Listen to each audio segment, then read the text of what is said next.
सदिन खां इहा ई रिवायत अचे पई, सदिन खां इहा ई रिवायत अचे पई, असांजे लहू सां थी तारीख़ लिखिजे। असीं वतन जा वफ़ादार सॾिजूं, असीं शहीदनि जा वारसा बणिजूं, असीं शहादत जा हक़दार आहियूं।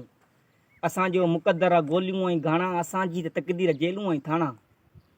असांजो मुक़दर आहे गोलियूं ऐं घाणा, असांजी त तक़दीर जेलूं ऐं थाणा। असां लाइ फायूं ऐं फंदा ठहनि था, असां लाइ कानून बंदा ठहनि था। असां सां अदालत जो इंसाफ़ ॾिसंदे त बेॾो सूली ते चाढ़े छॾे थी। असां सां अदालत जो इंसाफ़ ॾिसंदे त बेॾो सूली ते चाढ़े छॾे थी ऐं इंसाफ़ पंहिंजा लताड़े छॾे थी। हिते रोज़ कानून थो शिकिलियूं मट मजा थो नवां वेस पाए। हिते रोज़ कानून थो शिकिलियूं मटाए ऐं तरमीम जा थो नवां वेस पाए। ही मेंबर मज़े सां था शिकिलियूं मटाइनि, नवां रंग लाइनि, नवां रूप पाइनि। हिते ॼण त कानून मज़ाक़ आहे, अदल जो गिरेबां थी वियो चाक आहे। इन ते ई सभिनी जो इतफ़ाक़ आहे, वतन खे वेराइण जा कानून ठाहिनि, मुआफ़िज़ खे मारण जा कानून ठाहिनि, धणनि खे धिकारण जा कानून ठाहिनि। न कानून कातिल खे पकिड़े सघियो आहे, अदालत जा नोटिस नोटनि ते निकिरनि, सलाहकार सभिनी जा दलाल आहिनि।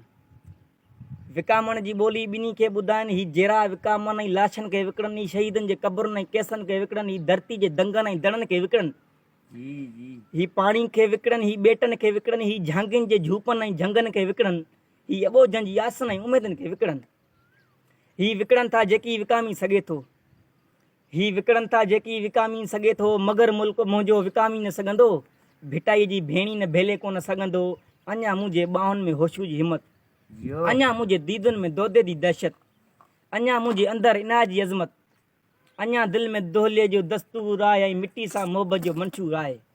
वरी को मदेशत जी दीवार टोड़े ऐं नैसर हथनि सां पई ज़ंजीर जोड़े, कदम सां कदम ॾिस मिलायूं अचे पई, सभई मुश्किलातूं मिटायूं अचे पई। सुफ़िन में सभई ॼण त मंसूर आहिनि, इहे मुंहिंजी धरती जा मज़दूर आहिनि। असांजी त मोहबत मिटी सां रही आहे, असांजी त मोहबत मिटी सां रही आहे। असांजी नगरी निहारे ॾिसे को, सॼी सिंध धरतीअ जी तारीख़ पई आहे।